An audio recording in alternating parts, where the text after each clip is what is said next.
मुशाहिद साहब, नेपाल में 24-48 घंटों में हुकूमत नहीं बल्कि पूरा सिस्टम कोलैप्स हो गया। अच्छा, अब इसको कलर रेवोल्यूशन, वो जी जो यूगोस्लाविया में और फिर जॉर्जिया और ट्यूलिप और ऑरेंज और यूक्रेन और सारा उसके साथ लेबनान, लेकिन ये पिछले 3-4 सालों में पहले श्रीलंका में देखा हमने, वो भाग गए पूरी फैमिली। भागने का वाकया तो हुआ 15 अगस्त 2021 को। अशरफ गनी साहब, अशरफ गनी, वो भागे हेलीकॉप्टर में ताजिकिस्तान। हाँ, लेकिन वो मतलब भागने की बात हो रही है, ठीक है। हुक्मरान चाहे वो जिसी दबाव में भागे। फिर भागने का वाकया गोताबाया राजापक्से, प्रेसिडेंट ऑफ श्रीलंका, जो फैमिली समेत सिंगापुर भाग गए। उनके घर अटैक हुआ, ऐवान सदर जो उनका था कोलंबो का, वो अटैक हुआ। फिर उसके बाद भागी हसीना वाजिद, वो एक अवामी इंकलाब के नतीजे में, और वो भी 1 घंटे के नोटिस के अंदर भागी हेलीकॉप्टर लेके इंडिया। और अब ये लेटेस्ट वाकया हुआ है केपी शर्मा ओली का, उनके घरों में अटैक्स हुए हैं।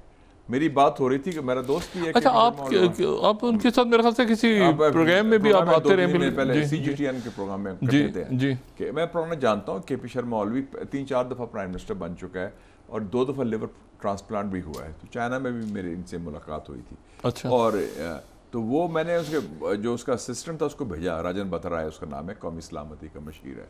मैंने कहा क्या हाल है तुम्हारे बॉस का? बस उसने जवाब नहीं दिया, बट वी आर सेफ। अच्छा, हाँ, मतलब है कि उनके मतलब है हमारी जानें बच गई हैं, ये उसे कहा। अच्छा, अभी आपकी इसके बाद बात हुई? हाँ, अभी बात हुई। तो कहाँ है वो, कहाँ है ये लोग सारे? वो काठमांडू में ये छुपे हुए हैं। अच्छा, डरे हुए हैं। हालांकि कम्युनिस्ट पार्टी का था सारा। नहीं, ये प्राइम मिनिस्टर ओली भी हुई है? हाँ, उधर ही। अच्छा, अभी खबर थी कि भाग गए शायद ये? वो भागे अपने वो दफ्तरों से भागे हैं, घरों से भागे, लेकिन उधर ही नेपाल में। नेपाल में। अच्छा, लेकिन मुल्क से नहीं जाने दिया गया किसी को। और अच्छा, वो तो सारा सिस्टम ही चेंज हो गया। नहीं, जाने नहीं दिया गया, ये दैट्स इंपॉर्टेंट। यस, वो तो नहीं, वो पूरा नौजवानों ने या फौज ने? अब ये भी बड़ा इंटरेस्टिंग हुआ है कि फौज और नौजवान इकट्ठे हो गए हैं। बांग्लादेश में भी ये हुआ है, फौज और नौजवान इकट्ठे हो गए हैं। तो इधर भी फौज डायरेक्टली आ गई है। और पहली दफ़ा हुआ है नेपाल में एक पॉलिटिकल रोल फौज का। नहीं, लेकिन ये जो है, क्योंकि वैक्यूम था ना, तो और कोई पॉलिटिकल फोर्स नहीं आ सकती थी, तो इसलिए फौज। और लोग बेजार हैं कि एक खानदान बारियां लग के लोग कहते हैं कि ये क्या है सिस्टम बनाया है, जमहूरियत, नाम नेहाद जमहूरियत है, जिसमें सिर्फ है कि जी आपका बेटा या मेरी बेटी या आपका रिश्तेदार, और आप बारियां ले लें आप। और क्या कर रहे हैं आप? अवाम की तो खिदमत नहीं कर रहे। अभी आप जैसे पाकिस्तान में क्या हुआ है आप देख लें कि वो आप लोगों की, इंडोनेशिया में ऑलमोस्ट इंकलाब आ गया है कि लोगों की तनख्वाहें क्यों बढ़ी हैं। वो जो पार्लियामेंट पे हुआ है, इसीलिए वो जा नहीं सके। हाँ, नहीं, वो गए थे, चले गए थे उसको। अच्छा, वो परेड के लिए गए थे। परेड के लिए, अच्छा, 3 तारीख को, एक दिन के लिए गए थे। वो पैसे प्राबोवो सुबियांतो, वो भी मेरा अच्छा दोस्त है जाने वाला, वैसे जनरल सुबियांतो पाकिस्तान का अच्छा दोस्त है, इंडोनेशिया का सदर। तो इसमें हमारे हुक्मरान, उन्होंने वापस ले ली फिर शायद वो कंडीशन वगैरह मान ली सारी। हमारे यहाँ लोगों की तनख्वाहें बढ़ रही हैं, अय्याशियाँ हो रही हैं, फौज ज़फर मौज है वज़रा की। तो जब इलेक्ट्रिसिटी बिल का रिलीफ की बात होती है तो कहते हैं हम IMF से पूछेंगे कि हम आवाम को रिलीफ दे सकते हैं कि नहीं। क्या आप पूछते हैं जब आप शाह खर्चियाँ करते हैं या आप सब्सिडी देते हैं शुगर कार्टेल को? मतलब है हमारे यहाँ भी तो इश्यूज वही है ना। लोग इसलिए क्यों बेजार हैं?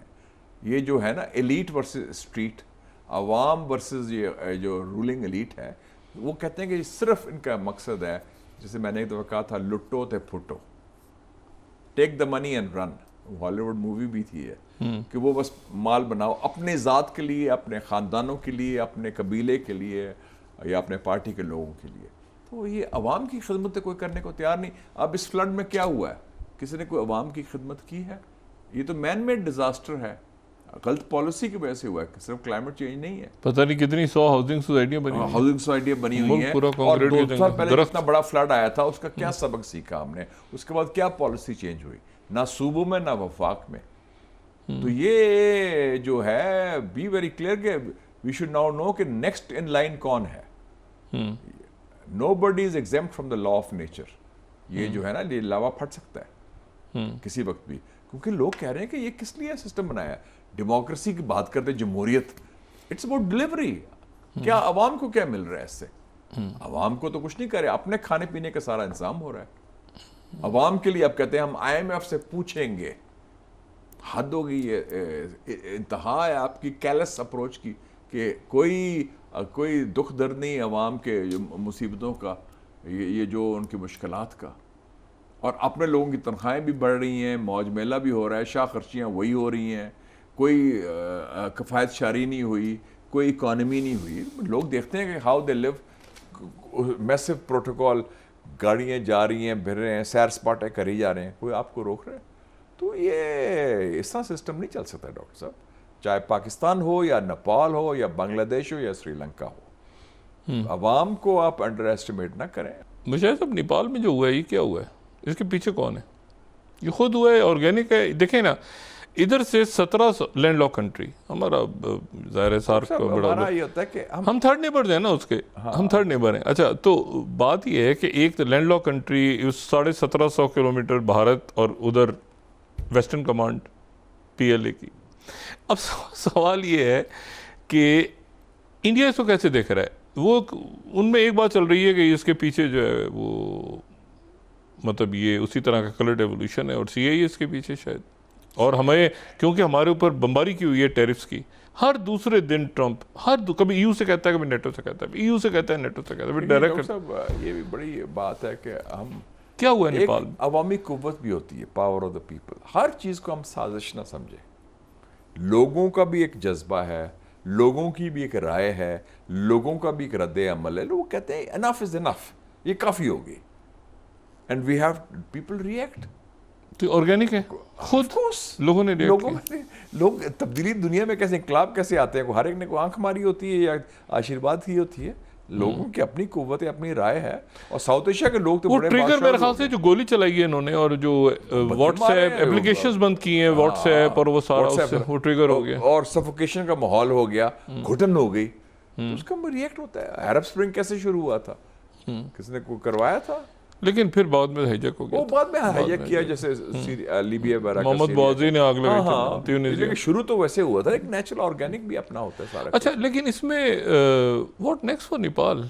क्योंकि नेपाल में अभी तो वो आ गई जो उनकी साबिका सुशीला करकी, लेकिन हाँ, लेकिन उनकी रिकमेंडेशन जो है वो बलिंद्र शाह की तरफ से हुई। वो Balendra Shah is the mayor of Kathmandu, नौजवान आदमी है, दबंग आदमी है, और 35 साल उम्र है उसकी। तो ये एक जनरेशन का भी इशू है, और उसका कोई चाचा मामा बाबा ना जर्नैल है, ना जागीरदार है, ना प्राइम मिनिस्टर है, ना प्रेसिडेंट है, ना कोई इंडस्ट्रियलिस्ट है। वो अवामी के नुमाइंदा है। और वो आप देखेंगे लोग कहते हैं, लेकिन ये वो है जिसने ग्रेटर नेपाल का नक्शा लगाया था अपने ऑफिस में। तो देखे ना, मतलब है उसने डायरेक्ट अखंड भारत, अगर इंडिया में ग्रेटर इंडिया या अखंड भारत का नक्शा चिपकाया जा सकता है उसमें लोकसभा में, जिसमें नेपाल, पाकिस्तान, अफगानिस्तान, बांग्लादेश उनका हिस्सा समझे जा रहे हैं, तो why not greater Nepal? Mushahid साहब, आप मुझे अगर ये इस बात पे कायल करना चाह रहे हैं कि ये सारा खुद ब खुद हुआ है कि इंडिया के सारे पड़ोसी मतलब आप प्लीज मुझे साहब, मुझे अगर नहीं, आप मुझे बताना चाह रहे हैं कि बांग्लादेश, म्यांमार, भूटान, नेपाल, पाकिस्तान, मतलब मालदीव, मतलब ये सारा जो है ये खुद ब खुद हो रहा था। ये नहीं, इंडिया थाईलैंड, मतलब उधर देखिए ना, मतलब थाईलैंड, वो तो इंडोनेशिया तो लदा हुआ है ना। नहीं, मैं आपसे ये कह रहा हूँ कि सॉरी, नॉट थाईलैंड, म्यांमार को लें, 7 सिस्टर्स, मतलब आप ख्याल है, और सिलीगुड़ी कॉरिडोर के साथ ऊपर चोंच ऊपर नेपाल है, इधर बांग्लादेश, ये सारा कुदरती आफात में देखिए ना, माहौलियाती तब्दीली, क्लाइमेट चेंज जो हिंदुस्तान का तकब्बर, कोई मैन मेड क्राइसिस नहीं है। हिंदुस्तान की कोशिश बालादस्ती का एक फितरी रद्द अमल भी तो होता है ना। ये कुव्वतें हैं, ये बड़े प्राउड लोग हैं। अगर लाओस, कंबोडिया, वियतनाम अमेरिका को हरा सकते हैं, तो नेपाल छोटा सा मुल्क है, वो इंडिया के खिलाफ रिएक्ट नहीं करेगा। इंडिया ने उनको ब्लॉकेट किया 2 दफ़ा, आपको पता है।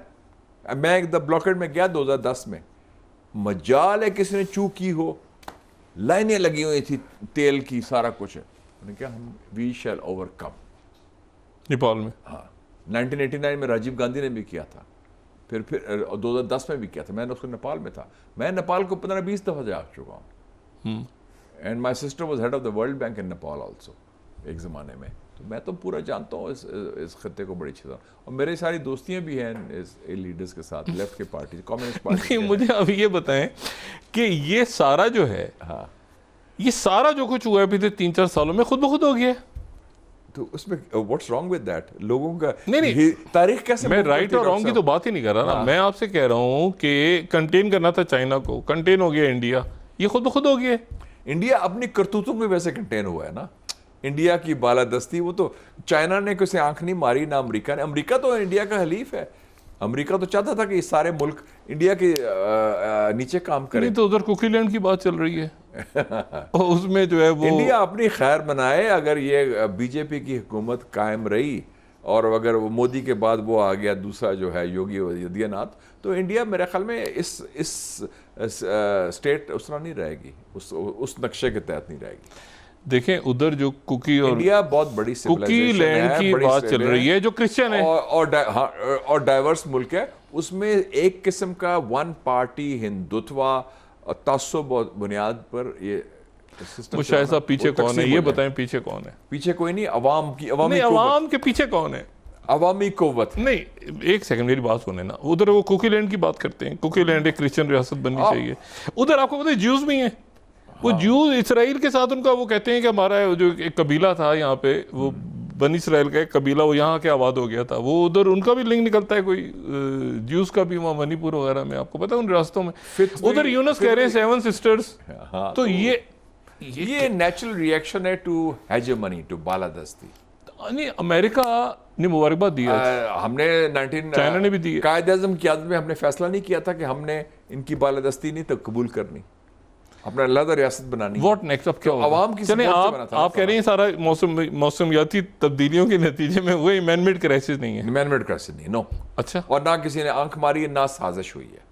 पहले कह रहे थे जी बांग्लादेश में भी साजिश हुई, नहीं बांग्लादेश, नेपाल में भी साजिश हुई, फिर श्रीलंका में भी। नहीं तो आप मुझे ये बताएं ना कि ये सारी जो चारों तरफ सारे बॉर्डर्स, वो यानी ये तो बहुत ही बड़ा बॉर्डर है ना, सारी इंपोर्ट एक्सपोर्ट। और आपको पता है 35 लाख नेपाल के लोग यहाँ रहते हैं। गोरखा में बहुत बड़ी फौज के अंदर नेपाल के लोग हैं। करप्शन के खिलाफ है, उनके अपने रूलिंग क्लास के खिलाफ है, और हिंदुस्तानी बालादस्ती के खिलाफ है। अच्छा, तो हिंदुस्तानी बालादस्ती के खिलाफ है भी है, करप्शन के खिलाफ भी है, अपनी रूलिंग क्लास के खिलाफ भी है। नहीं, नेपाल में इंडिया से हेट्रेड है। उफ, इतनी सख्त। मेरा जनूबी एशिया का वाहिद मुल्क है जिनमें सबसे ज्यादा हिंदुस्तान दुश्मनी वो है नेपाल में। अच्छा, मोर देन बांग्लादेश या मालदीव्स? More than Bangladesh. मैं तो रहा हूँ नेपाल। अच्छा, ओह, वेरी स्ट्रॉन्ग। बड़े प्राउड लोग हैं। वो लोग हैं जिन्होंने गोरखा पैदा किया, जिन्होंने जापानियों को मारा था। गोरखा आपको पता है, बड़ी अभी भी है, अभी भी कह रहा हूँ 32 बहुत बहुत ज्यादा। वो बड़े प्राउड लोग हैं, माउंटेन्स के लोग हैं, गरीब लोग हैं, लेकिन उनमें बड़ी हिम्मत है, जान है। अच्छा, हाँ। तो ये इसी सेंटिमेंट पे फिर वो खटमंडो के मेयर भी इलेक्ट हुए, पॉपुलर वो लीड भी कर रहे हैं जनजी को। क्या है इंडिया का, क्या है, हम सॉर्ट आउट कर लेंगे। ये तो हिम्मत होती है। जैसे मैंने बताया ना कि size does not equal strength. छोटा मुल्क है 3 करोड़ का, तो इसका मतलब है कि वो इंडिया की साइज की वजह से डर जाए? Not at all. कोई घबराहट नहीं उनको। लेकिन बॉर्डर बहुत बड़ा है। बॉर्डर तो बहुत बड़ा है। और ये माओ की एक फिंगर्स में से एक नेपाल भी है। नेपाल भी पाम एंड फिंगर देखिए ना। तो ये तो अब उसकी पूरी यानी जियो स्ट्रेटेजी, तो ये एक बड़ी खुशगवार तब्दीली आ रही है। अच्छी बात है। अब मैं समझता हूँ कि जब आवाम जुल्म नाइंसाफी के खिलाफ खड़े हो तो उसको वेलकम करना। ये कायम मकाम है कुछ अरसे के लिए गालिबन। हाँ, ये तो कुछ इलेक्शन। अगला पीएम कौन होगा जी? अगला पीएम फिर इलेक्टेड होगा कोई? मेरे ख्याल में बुलंदर शाह। अच्छा, आपका दोस्त जो है बैलन। अच्छा, ये आपने असल अपने एनालिसिस दिया। वो भी देखे ना, तो अच्छा, उसने फिर रिकमेंड किया है मुल्कों में ये रूलिंग एलीट्स हैं, एक मिनट, पाकिस्तान, इनकी शेल्फ लाइफ एक्सपायर हो चुकी है। ये तो आर्टिफिशियली खड़े हुए हैं ना। हमारे यहाँ भी शेल्फ लाइफ तो एक्सपायर हुई है। दाने, जिसके अंदर पंजाबी में दाने मुक्के हुए हैं इन लोगों के। ये तो गवर्नमेंट वैसे चला रहे हैं, लंगड़ी लंगड़ी गवर्नमेंट चली जा रही है, खिंच थ्रू के उनको फूक दिया जाए, पंप किया जा रहा है। वरना उनमें खुद क्या जान है, अवाम में जा नहीं सकते, जूते पड़ेंगे। हमारे यहाँ भी हाल है, उधर भी यही हाल है। लेकिन आप ये बताएं कि उसी बंदे ने रिकमेंड किया है केयरटेकर को, फौज कर रही है मुज़ाकरा जेनजी से, और जेनजी की रिकमेंडेशन पे निगरान कैबिनेट आती है, और आप कहते हैं परमानेंट जो है वो जेनजी के नुमाइंदे होंगे आगे। देखना बांग्लादेश में क्या हुआ, स्टूडेंट्स रिवोल्ट था ना, स्टूडेंट्स ने फैसला किया कि डॉक्टर यूनुस को लेके, बिल्कुल बिल्कुल। इधर भी उन्होंने कहा कि जी ये अच्छा, आपस में बिल्कुल लड़ाई नहीं हुई, देखा आपने? हाँ, आपस में कोई खाना जाए, और इधर भी उन्होंने कहा कि बाहर से लोग लेके आए, कोई जो काम के लोग, वायलेंस खत्म करो, खत्म हो गया फौरन। अच्छा, ये मुशाहिद साहब, यानी आप ये कह रहे हैं कि फिर ये जनरेशन जी जो है वो उसमें वो है, बड़ा दम है। नहीं, आप ये कह रहे हैं कि फिर ये सारा, लेकिन इसका असर क्या पड़ेगा रीजन पे? असर ये पड़ेगा कि हिंदुस्तान की बालादस्ती का खात्मा, अवामी कुव्वत का मुजाहरा, और जो रूलिंग क्लास है उनको सबक मिलेगा कि बंदे दे पुत्र बन जाओ वरना फारग हैं आप। ये पैरेलल सार्क का हिस्सा होगा नेपाल, जो चाइना ने बात की थी पैरेलल सार्क बनाने की? सार्क तो खत्म हो गया ना। नहीं, एक पैरेलल सार्क की बात हो रही थी ना, जो चाइना कह रहा था कि एक बड़ा सेंट्रल एशिया, और सार्क है ही नहीं ना, वो तो खत्म हो गया। अच्छा, उसकी जगह एक मुतबादल एक इदारा हो तो वो जो एससीओ, जिसमें चाइना भी शामिल हो। चाइना भी शामिल हो। अच्छा, China is now part of South Asia doctor साहब, चाइना इज पार्ट ऑफ जनूबी एशिया का हिस्सा है। साउथ एशिया और ईस्ट एशिया ना, ईस्ट एशिया का भी है, साउथ एशिया का भी है। अच्छा, और चाइना ने 3 बड़े काम किए जो इंडिया के लिए लम्हा फिक्रिया हैं पिछले 3 महीने में। एक जो चाइनीज टेरिटरी इंडिया ने ऑक्यूपाई की है, अरुणाचल प्रदेश, उन्होंने कहा इसका नाम है जंगनान, एक फिंगर वो भी है। हाँ ठीक है ना। ये नीफा का इलाका था जिसको हिंदुस्तान की टेरिटरी को इंडिया ने चाइना ने आज़ाद कराया था, वापस दे दिया था 62। ठीक है।